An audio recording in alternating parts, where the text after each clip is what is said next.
What's up, geometry? Welcome to hybrid learning. And in this video, we'll be going over how to find the total surface area and lateral surface area of cones. So let's go ahead and get started.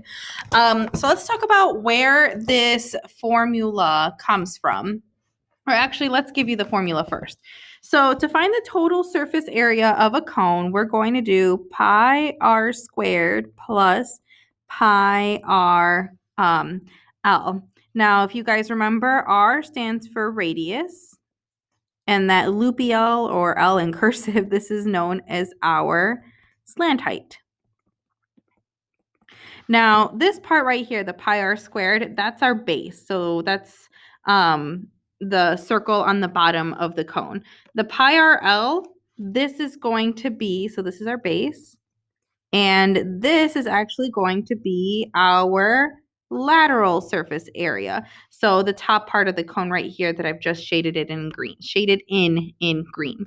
Now, if I cut this cone and I open it up, here's what the lateral surface of that cone looks like unwrapped, right? This part right here is the circumference of the base, which is why it's got 2 pi r, because that's this part right here when we unwrap it. That's the circumference. So that's where the 2 pi r comes from. This L right here, that's the slant height. That's this part right here. So here's our slant height right here and right there. Okay, now if we cut up all of these little triangles and rearrange them, we can get them to look like this, a rectangle.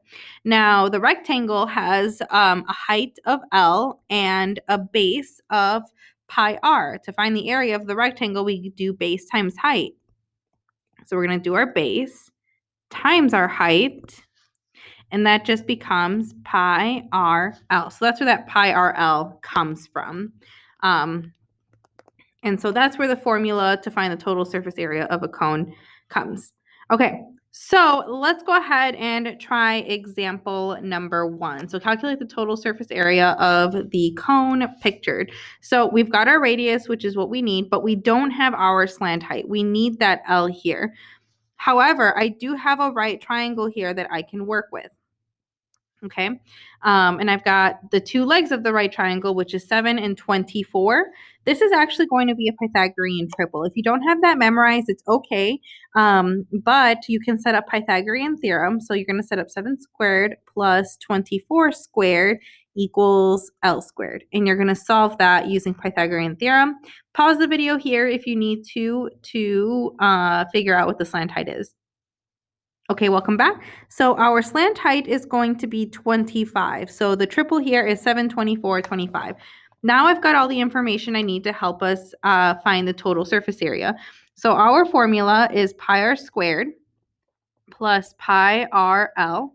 Wherever I see an r, I'm going to replace that with a 7. So I should have pi 7 squared plus pi 7 times 25, because that's our slant height. Okay, and then we can just start simplifying. So we're going to do 49 pi plus, let's see, 25 times 7 is going to be 175. So I have 175 pi plus 49 pi. So I get a grand total of 224 pi for my total surface area of this cone. We're going to leave our answer in terms of pi here. If you're going to write your answers in Google Forms, you can just write this as 224 pi, just like this. All right, thanks for watching. Go ahead and try example 2 on your own.